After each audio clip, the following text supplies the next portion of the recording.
Good morning बच्चों। आज इस वीडियो में हम ग्रीन के राजनीतिक विचारों पर चर्चा करेंगे। ग्रीन के राजनीतिक विचारों की दृष्टि से उसकी कृति lectures on the principle of political obligation महत्वपूर्ण है। ये उनके व्याख्यानों का संकलन है। इसमें वह ये प्रतिपादित करता है कि शाश्वत चेतना के फलस्वरूप सामाजिक चेतना का प्रादुर्भाव होता है और तत्पश्चात राज्य की उत्पत्ति होती है। बारकर के अनुसार ये बात ध्यान रखने योग्य है कि राज्य के इस विचार के पीछे शाश्वत आत्मचेतना की भावना है, जो मानवीय चेतना को सामाजिक हित के विचारों से परिपुष्ट करती है। मानवीय चेतना इस सामाजिक हित की पूर्णता के लिए सदा प्रयत्नशील रहती है। चेतना से राज्य की उत्पत्ति कैसे होती है, हम ग्रीन के इस कथन से ज्ञात कर सकते हैं, जो उनका बहुत महत्वपूर्ण कथन है। मानवीय चेतना स्वतंत्रता चाहती है। स्वतंत्रता में अधिकार निहित है और अधिकारों के संरक्षण के लिए राज्य आवश्यक है।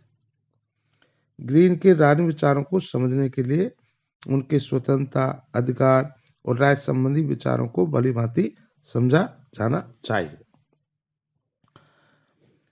ग्रीन की स्वतंत्रता संबंधी धारणा क्या है? रूसो और कांट की भांति ग्रीन भी अपने राजनीतिक दर्शन का प्रारंभ स्वतंत्रता की अवधारणा की व्याख्या से करते हैं और इसी के आधार पर वह व्यक्ति के अधिकारों और राज्य के भवन को खड़ा करता है। ग्रीन स्वतंत्रता को शाश्वत चैतन्य या ईश्वरीय अंश से विभूषित मानव आत्मा का एक आवश्यक गुण मानता है। यह उसकी आंतरिक चेतना की प्रतीक है।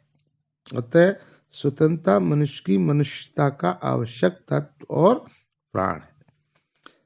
यह स्वतंत्रता की ही अधिकारों को जन्म देती है और अधिकारों की सुरक्षा की आवश्यकता राज्य को मूर्त रूप प्रदान करती है। इसलिए स्वतंत्रता अधिकारों की जननी है और अधिकार राज्य के जन्मदाता, क्योंकि ग्रीन के अनुसार अधिकार वे परिस्थितियां हैं जिनमें मानव आत्मा की स्वतंत्रता व्यवहारिक रूप धारण करती और मानव कल्याण की सिद्धि में अपना योगदान देता है।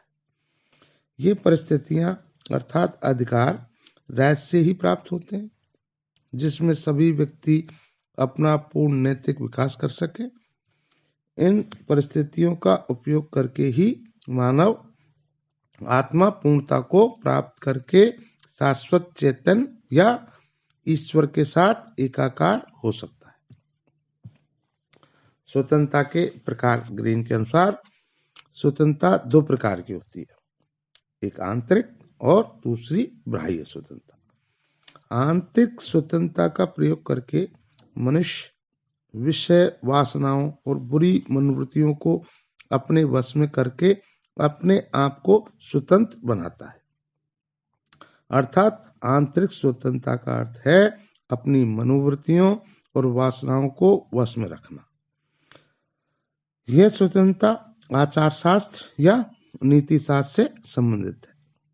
दूसरी है बाह्य स्वतंत्रता। राजनीति शास्त्र का विषय है बाह्य स्वतंत्रता, जिसका अभिप्राय ऐसी बाह्य परिस्थितियों का निर्माण करना है जिनमें प्रत्येक व्यक्ति अपने अपने वास्तविक हित के कार्यों को पूरा कर सके और उसे अपने आत्म विकास में किसी प्रकार की बाधाओं से जूझना न पड़े। ऐसी परिस्थितियों को उत्पन्न करने वाली स्थिति को ही अधिकार का नाम दिया जाता है, जिससे मनुष्य को स्वतंत्रता प्राप्त होती है। किंतु इन अधिकारों को सुरक्षित बनाए जाने की आवश्यकता है। इस आवश्यकता की पूर्ति राज्य के द्वारा होती है और इसलिए राज्य का जन्म होता है। इस तरह स्वतंत्रता अंततः राज्य के रूप में प्रकट होती है और मनुष्य के नैतिक उत्थान का साधन बनती है। स्वतंत्रता से ग्रीन का तात्पर्य क्या है? ग्रीन से पूर्व स्वतंत्रता की व्याख्या कांट और हीगल द्वारा की जा चुकी है। कांट के अनुसार स्वतंत्रता का अर्थ था स्वयं निर्मित सर्वमान्य कर्तव्यों का पालन, अर्थात प्रत्येक व्यक्ति को अपनी आत्मा के सर्वमान्य आदेशों का पालन करते हुए स्वयं को साध्य बना लेना। हीगल ने स्वतंत्रता की इस धारणा को नकारात्मक, सीमित और आत्मगत मानते हुए उसकी विधेयात्मक और वस्तुगत व्याख्या प्रस्तुत की और कहा कि स्वतंत्रता राज्य में रहकर और राज्य के स्वरूप में पूर्ण एक रूपता स्थापित करके ही प्राप्त की जा सकती है।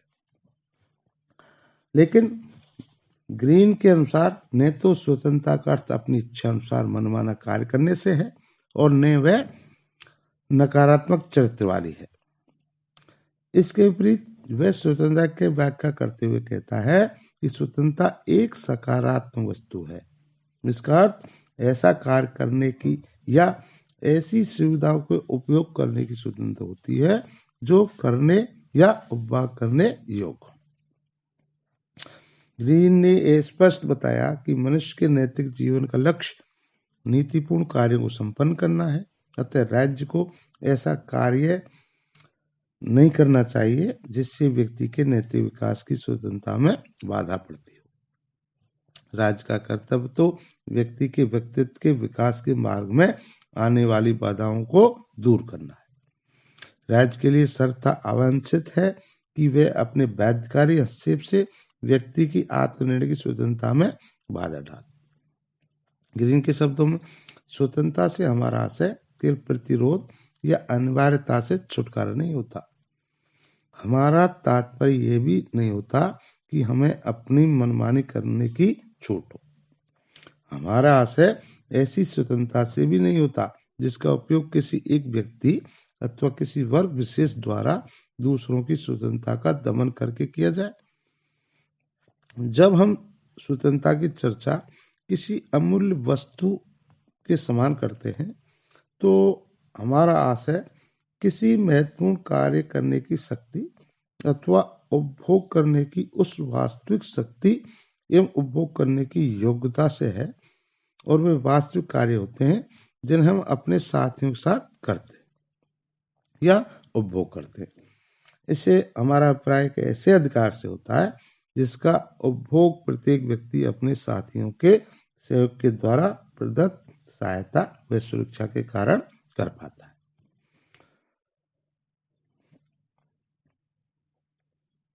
इस वीडियो में इतना ही अपन